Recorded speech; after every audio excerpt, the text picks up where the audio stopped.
And we are live. Welcome to yet another episode of the Blue Mug Chat. And yes, it's right here. Now every time I actually have a video call with my friends, they ask me where my blue mug is. So it looks like my blue mug is getting more popular than I am. Maybe I need to change my strategy. But anyway, jokes apart, very honored to have Suhasini Rao with me on this show, who, apart from being a renowned lawyer, is also a very passionate speaker on the issue of child protection. So let me introduce her, and then we will go straight to the questions, as I know we have a lot to discuss. Please feel free to ask questions. I will get to your questions at the end of the session. So, Suhasini is a renowned lawyer with diverse experience across jurisdiction in matters of ethical corporate governance, equal employment opportunity mechanisms, whistleblower protection, anti-bribery, anti-corruption, sexual offenses, data privacy, and similar compliance and regulatory matters. She is also a trusted advisor to general counsels, CEOs, members of board across industries for management, legal compliances, and matters. Welcome to the show, Suhasini. Very honored. Thank you so much, Sonal. It's a pleasure to be here with you and to have this conversation with you. Thank you for having me on. Totally my pleasure. I really wanted to share a small quote that I actually read this morning from Dr. Nelson Mandela, which is also a very relevant quote for today's topic. He quotes, there can be no keener revelation of a society's soul than in the way they treat their children. And I just thought it was so profound, it was so beautiful and so true. And going by that parameter, I guess somewhere as a society, as a nation, we are losing our soul, because I don't think our kids are as protected as we would like them to be. Today on the show, rather than focusing on what happened in the boys' locker room, I think the bigger picture is why it happened.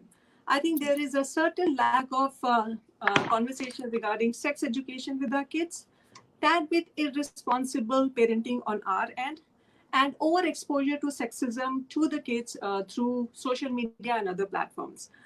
So let's get right on to the questions. Over to you, Suhasini. Could you give us a brief overview about child protection laws in India? And when we say child, what age group are we talking about? That's actually a very good place to begin an understanding of this topic. By law, we recognize adulthood at the age of 18. So when a person completes their 18th year, that is when they're considered as an adult. Okay. So technically, anybody below that age is a child, or rather a minor, as we call that in legal terms. Obviously, that means a lot of things they are unable to do for themselves. Like, for instance, minors cannot enter into contracts.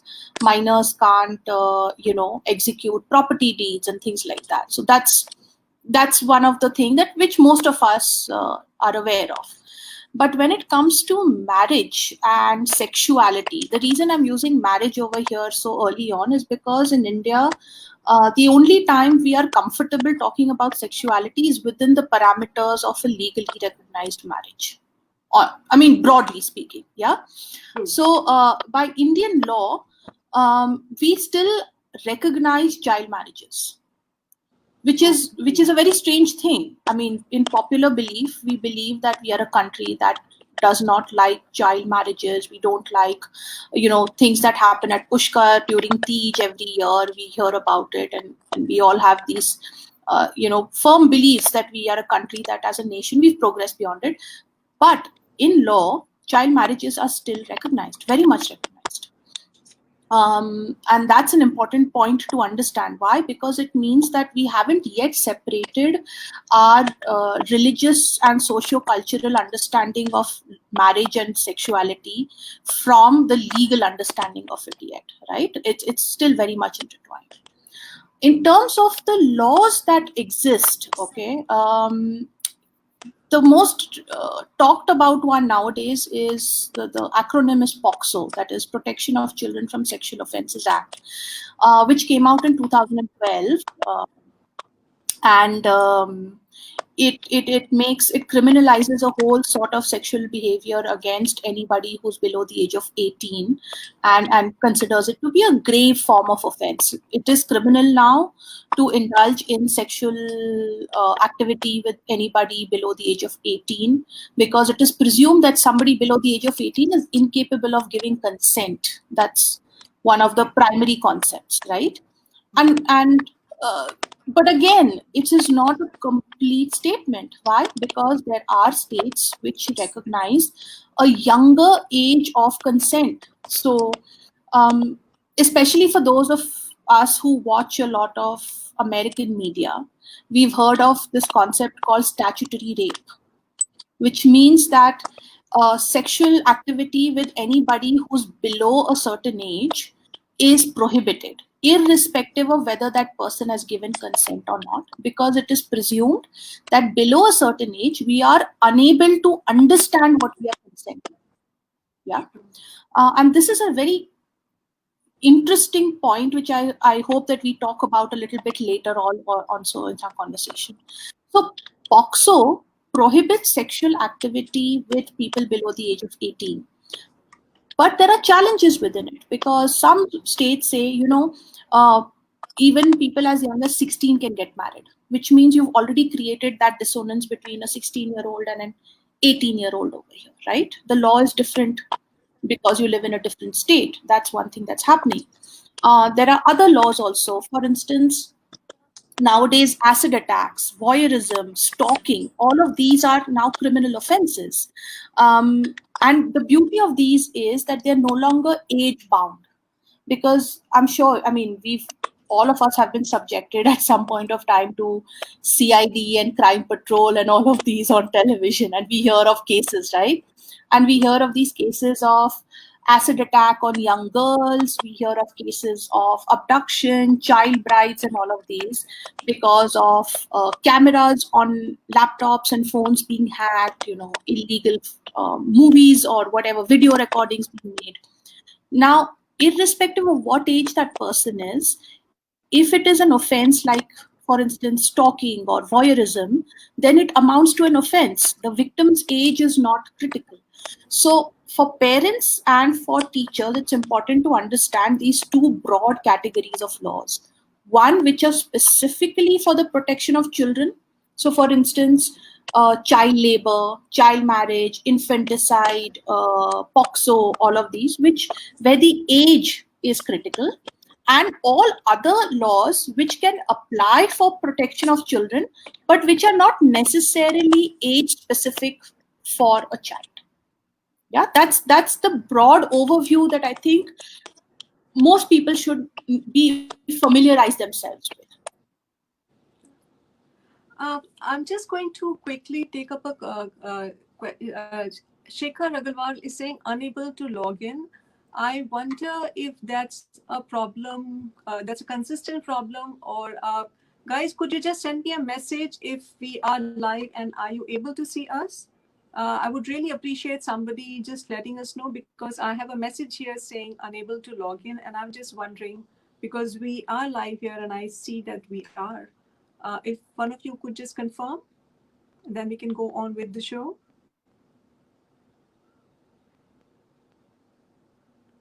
Anyway, I think so. Suhasini, other than parents, there are other stakeholders who also influence, our kids' periphery, like their teachers, their peer, their caregiver, also the law enforcement. So what is our responsibility and what is our role in the efficacy of the law? Because it's one thing to have a law, and implementing it and taking the responsibility is a completely different ballgame. So what is our role in that? I think it always begins with the parental relationship. Always. If you are the parent, then I would say 100% of the responsibility is on you, for sure. There are no two ways about saying this. Especially in modern times, and we see this a lot. Everybody's busy. We all have jobs to keep down. We all have other commitments, and we have other people who step in to play certain aspects of the parenting role, especially towards children, right? So you might have governesses, you might have nannies, you might have helpers at home, or other support staff also, or you could have teachers, and what slowly starts to happen is that we start expecting these other people to fulfill not merely the physical requirement of helping a child, but also the mental and the emotional aspect of what parenting requires, right? So asking questions that come from sheer curiosity, like a little 3-year-old or a 4-year-old wanting to say, why do I pee pee, or why does why do I have to go to this bathroom, and why does my brother or my sister have to go to that bathroom? These are very simple questions that children will ask, right? And I'm sure that most of us have encountered it at some point of time. Yeah. um, if we are not giving the right kind of positive communication and answers every step of the way, that is where we start losing that communication link, which ultimately starts to affect the overall efficacy. I'll tell you what happens, how this actually plays out, right? um, we expect teachers to uh, talk to children about sex education in schools, but we do not take up the responsibility of starting that conversation at home first. So then our child is open only to the information that he or she receives in a structured, formal 35-minute class, with other giggly teacher kids, and all sorts of funniness that's happening, and that the depth and the meaning of that conversation is lost. And we all know that talking about gender, sexuality, consent is not one conversation that you and I can have. It's a series of conversations that builds up over time. So how this plays out in law enforcement, when for instance there's unfortunately an incident that is reported, and let's say a 6 or a 7 or an 8-year-old child is trying to explain or establish what happened, though they won't have words to correctly describe the activity that they have experienced, right? They'll say, she touched me, or he said this, or I didn't feel good, or they touched me in my special place. Now all of these are descriptors, but it doesn't really help from a criminal enforcement perspective, because it doesn't give me enough evidence as a prosecutor or as an investigator to start digging. And the reason why that is happening is because it's already such a traumatic experience that anyways the child has sort of gone into this very scared space, and is already struggling with articulating, reliving, and all of that. But if and we've seen this over time, and there's enough data out there that you can see that when children are equipped with the right language, with the right words, with the right positive understanding of concepts, there is a greater chance for them to speak up, to be able to assert agency in a better manner. And it overall feeds it. It's not something that will happen overnight, but it feeds into an overall positive ecosystem for everybody.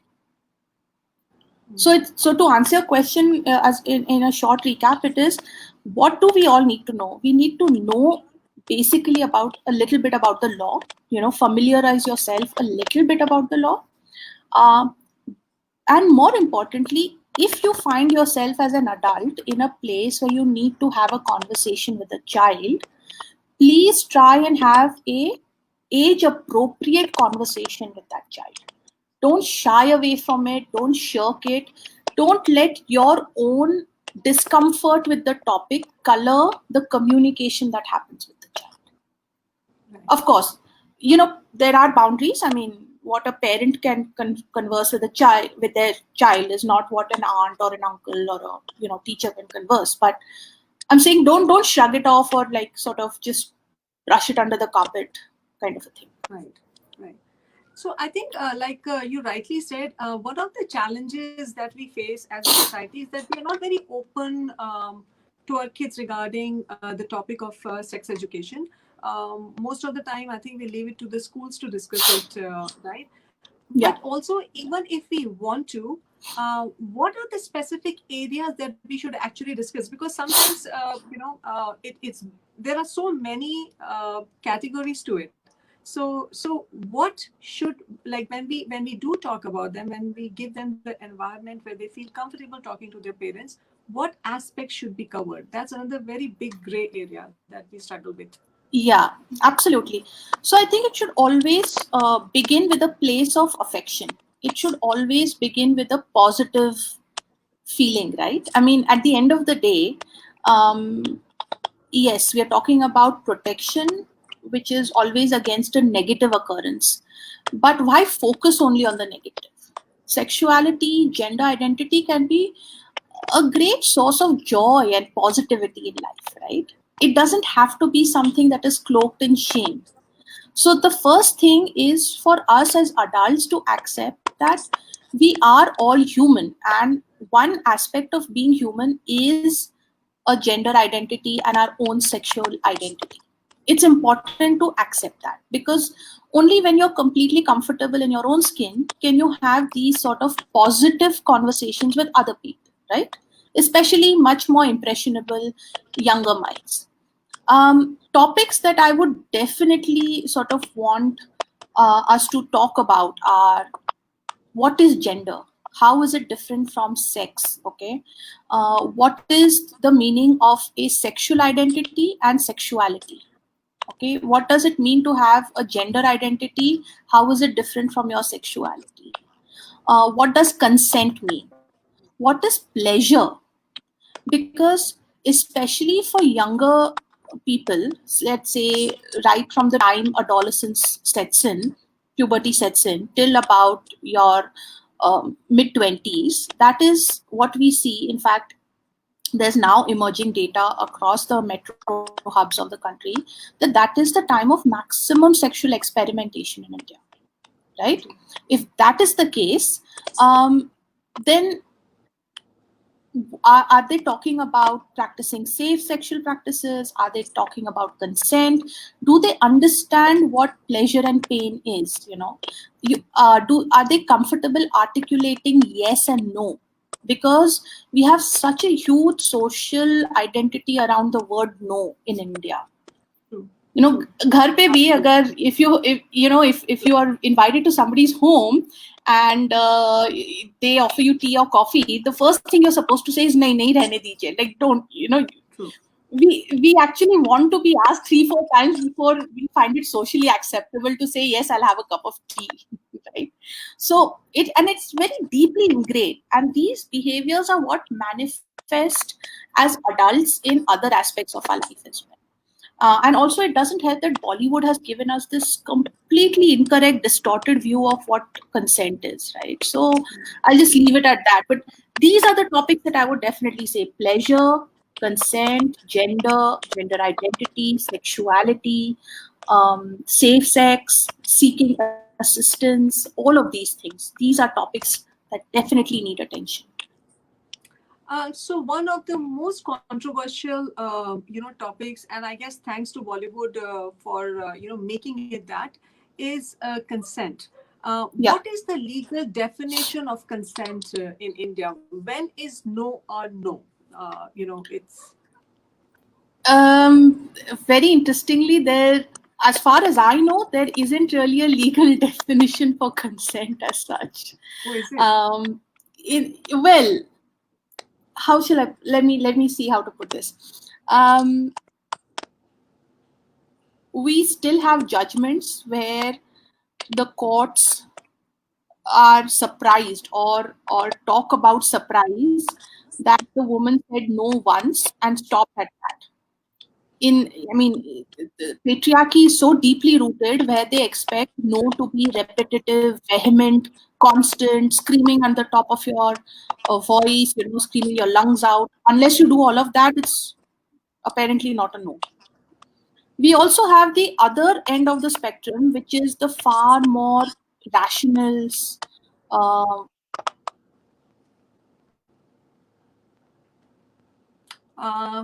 Sorry, I think we have a little technical glitch at her end. I think the power went off. I'm pretty sure she's going to be back, and we will get on with the show. So Hasini, if you can hear me, please try and get back to the studio. I'll let you in. In the meantime, I'm going to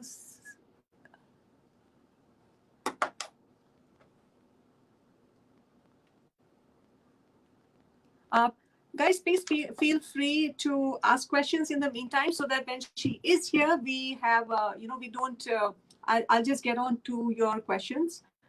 Again, when you do the live shows, sometimes you don't know what to expect. And we were not expecting this. Suhasini, if you could hear me, it's okay. Just get back into the studio again, and I will let you in. Guys, thank you. I read your messages. I was a bit concerned when I saw that. Shekhar, thank you for letting me know that you guys can now see us. When I saw that message, I thought maybe there's another technical glitch on my end, but I think all is good. I think you guys can see us live. Rishi, thank you for letting me know. Shalini, thank you. Josna Didi, thank you for your comment. Thank you so much. I'm trying. You are in the similar field, so you would know.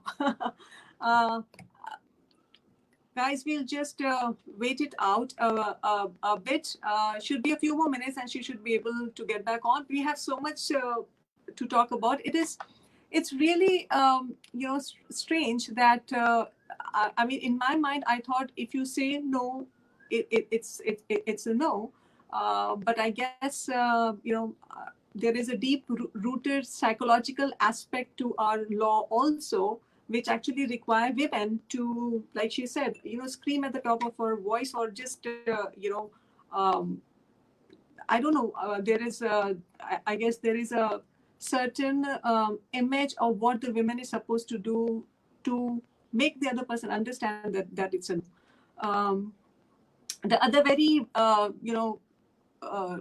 deep-rooted aspect of our society is also to not have the conversation regarding sex. And like I said, I'm equally guilty. So actually, a lot of times, even the kids are not as comfortable talking to us, because maybe we have not given them that comfort to begin with. Like she rightly said, it actually starts, when they start asking us, why do we have to use a separate restroom as opposed to, being a girl and a boy? That is probably the first line of communication. We should start as gender identity, which we actually never even thought of while growing up. The second phase is actually when when they are in their preteens, and that's the I guess that's the time that we can actually talk about. Everything has reversed down to starting early. So safe sex, like what is the right touch? Okay, she is back, and I'm gonna let her in.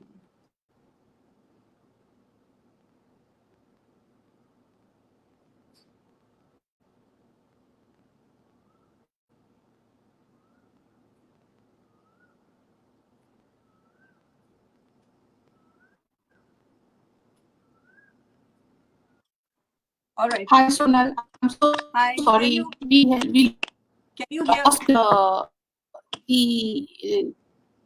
power out a little while. Somehow you're frozen, Suhasini. Can you hear me?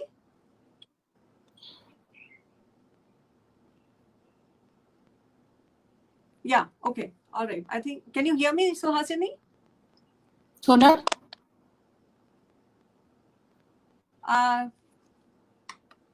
I can see you, Suhasini. I think that we are all. Can you hear me?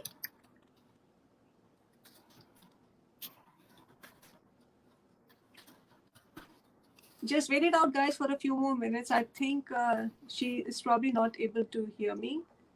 Suhasini, can you hear me?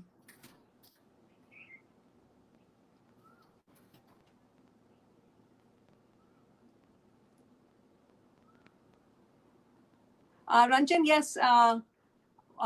Watching the show, hope you can get her back. Interesting discussion. Yes, I'm able to get her back. I'm just making sure that her. Suhasini, can you hear me? I can. Okay, so let's get on with the show again. So you were talking. Sure. All right. So, Suhasini, my next question would be, in this open environment where our kids have exposure to so much out there in terms of social media and other platforms, what is it that they should be aware of as their rights? Because no matter what, as parents, we cannot watch them all the time because their world has suddenly expanded to another level. So, what are the rights they should be aware of? Um, so here's something that I always advocate. If you are a parent who has given your child access to the internet in any shape or form, whether it is on a mobile device or whether it is on a laptop, computer, wherever, first things first, you need to ensure you have all the latest in terms of online security installed in both devices, all your devices.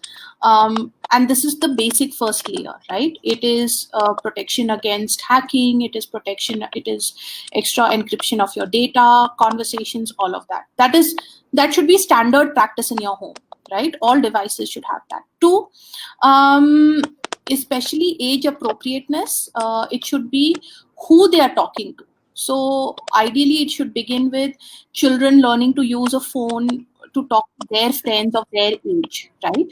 Under parental supervision, then eventually without parental supervision, then talking, because talking to strangers is the biggest no right now, right? Till they are about 17, 16, 17 years of age. That's Correct. the ideal security situation. The third one is monitoring the kind of sites you want them to have access to. So nowadays there are lots of paid and free subscriptions and browser extensions and all of those that you can activate, so that there are certain searches that are not shown up and all of that. So these kind of basic security protocols that all parents should definitely exercise. And you said something that was very interesting. You said you can't supervise kids all the time. And I strongly believe that one shouldn't supervise kids all the time. Because think about it, when we were being brought up, we weren't under, parental care 24/7 in that sense, right? Absolutely. Absolutely. And the ability to regulate one's own actions is a very large aspect of growing up. So if you constantly live with that belief that somebody is always watching over my shoulder, whether it's mom or dad or whoever, it's a different thought process. So it's good to have that level of freedom, and it also teaches them about privacy. They start accepting their own privacy, and they also start accepting the need for privacy that parents have. Like, very often we'll give our phone to our child to play with, which is very common, except you realize that you, as a parent, as a grown adult, you are giving away your own privacy to another person, right? So these are little things that I mean, there are no hard and fast rules about it, but I think it's good to think about these things before we embark on these. Absolutely. And are there any rights that they should be aware of? Definitely, for sure. Never, ever give out your information to somebody you don't know, right? So strangers asking for where are you living, or which school you go to, what does mommy do, what does papa do, what, siblings and all. No, you don't share information like that, right? Ever. You never ever share your photographs, and if you find your photographs, or you find somebody's taken pictures of some event or something, that some birthday party, something that you were in, and they didn't ask you, or they took pictures without your knowledge or something, and you see it on Facebook or somewhere, you have the right to tell your parents or your friend, please take down my photograph, I don't want I don't like this picture, take it down. But definitely tell parents. I think the crux of it all, which, I mean, people far more qualified than me in this area will be able to confirm, is that there must not be a sense of shame or fear attached to the communication between the child and the parent, or parent in the sense whoever is the primary sort of caregiver here. The biggest challenge is, think about it, we don't go up and talk to people about our problems is because we either feel very embarrassed about it, there is shame, or we are terribly afraid of the reaction that it will evoke. So, True. you know, if a 13, 14, 15-year-old comes up to you and says, Mama, my friends or my, classmates have started this group and they are saying these things, and they also put a photo of me, or they said this about me. If he or she is consumed in shame, the chances of them coming up and talking to you about it are very slim. Very nice. True. True. Yeah. So for them to actualize their rights of speaking up, they need to have this deep-seated belief that their parent will first help. No matter what anger or disappointment you feel as a parent, that has to come second, not first. Always lead with the statement that I'm here to listen and I'm here to help. Right. So I guess, unconditional love, as much as discipline is required, I think it's also that they should have the comfort of knowing that, you know what, there is unconditional love from the parents or the caregivers. I think we actually walk a very fine line between disciplining them and letting them know that, feel free to come and talk to us when need be. We will not be judgmental. I think, and we learn. I have a slightly different. I have a slightly different take on it. I think, see, we tend to imply judgment as a very negative thing. We tend to think of judgment as a bad thing or something that is wrong. Don't be judgmental. I think that is a false narrative. Even for adults, we need to put a pin on that and step back and think about it this way. What is judgment? Judgment is the human mind's ability to process information for survival. Simple. It's the very fundamental concept of how our mind operates, right? What we need to be able to do is to take that judgment and apply it for the betterment rather than for the actuation of negative emotion. That's the difference that we need to show. So by all means, if you think that certain behavior is wrong, feel free to believe it is wrong.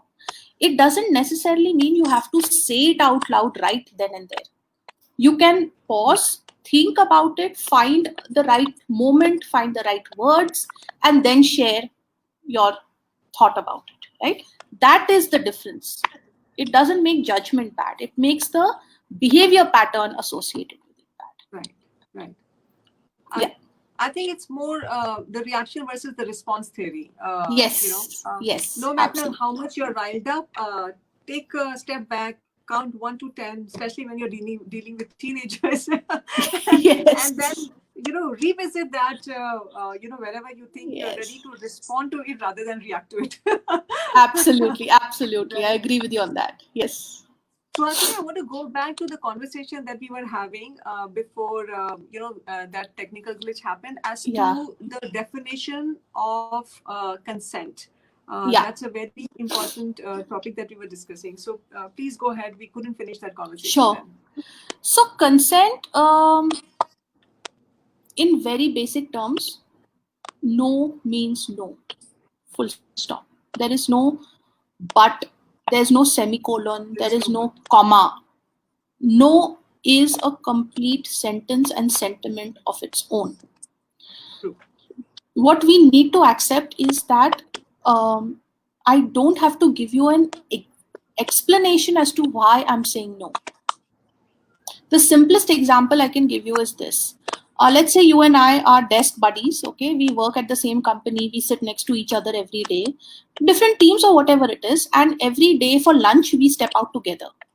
Now, one day you are done with your work 15 minutes before lunchtime and you come up to my desk and say, hey, listen, let's go for lunch. And all I do is say no. It immediately, you're taken aback, right? You'll feel a little upset about it.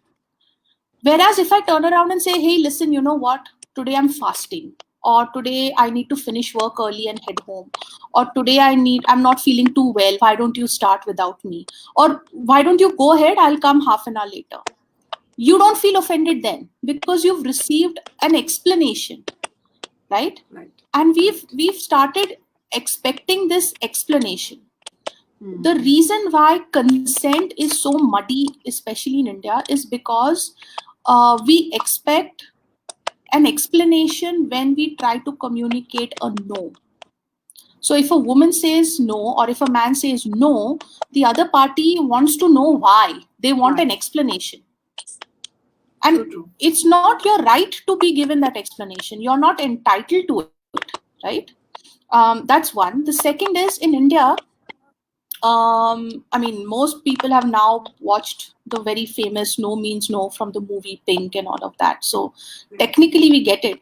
But I think the threshold, and even lawyers have now started seeing it, courts have started looking at it, is to say that unless it is a clear, unequivocal yes, everything else is a no.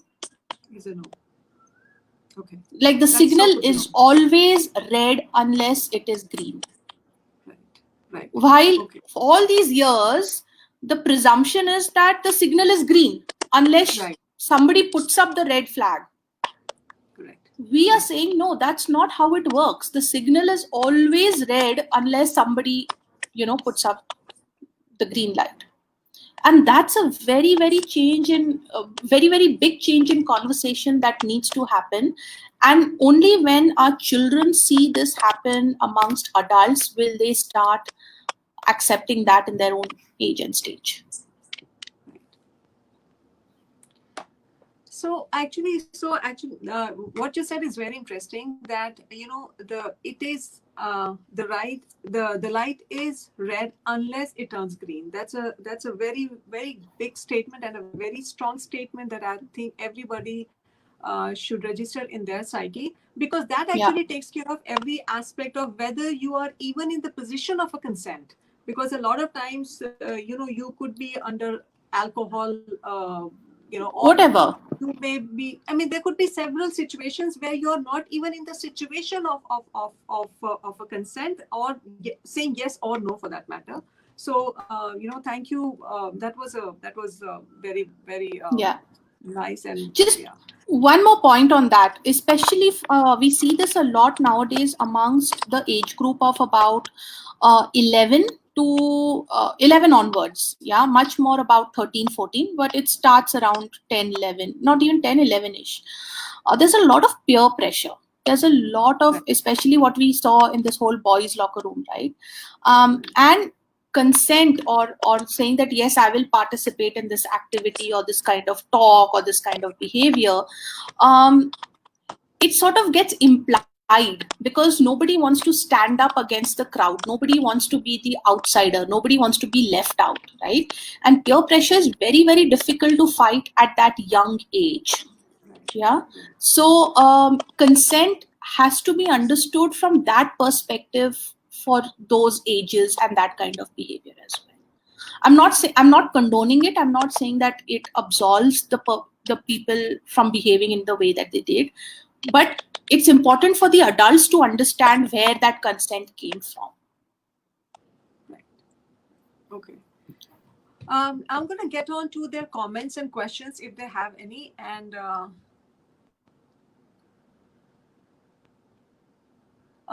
Shekhar Agrawal is saying gender equality should actually start at home during childhood.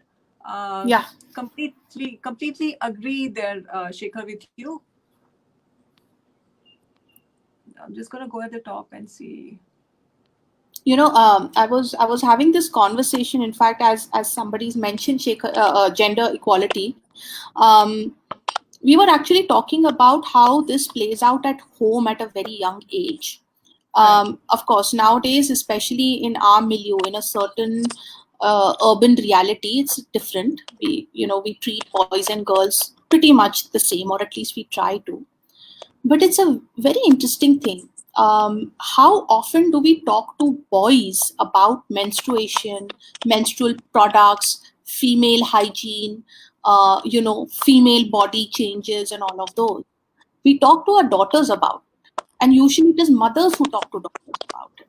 But the fact that a man still can't, like a father will still not talk to a daughter about it casually enough, or it's still seen as an outsider experience, says a whole lot about how we expect these children to grow up and talk to each other and different genders as adults about these basic things, right? Like, if we don't bring up our boys with the ability to go out and say, buy the right kind of napkin or tampons without it seeming like a big achievement or a taboo, how do we expect them to become caring partners and husbands and, people, boyfriends to other women? So this is something to be thought about Right, right. at I that think age as well.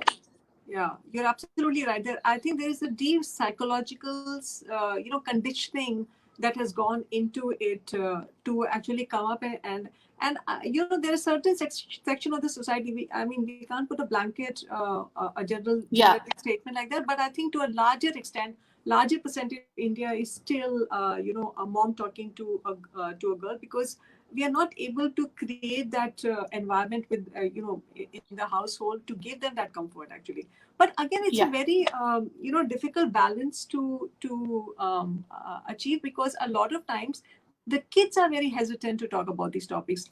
So every time, Yes. even when you are open to it, they are not. So I guess it has to start, like you said, very early on. I'm gonna. There is a question, I think. The point about not having to provide an explanation for saying no is a very good one. Our social conditioning doesn't allow us to accept it as an acceptable answer, unfortunately. But yes, Ranjan, Suhasini, can you hear me? I think her power is off again. I think, Ranjan, I completely agree with you. But like she said, even in the law now, they are treating that it's a no till you say yes, rather than going the other way around. So that should take care of that aspect of it.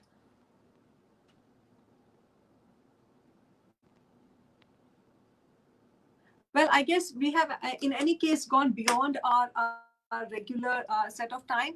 Thank you for being here. Thank you for supporting me. Till next Thursday, right here, Thursday, 5:30 on Bloomberg Chat.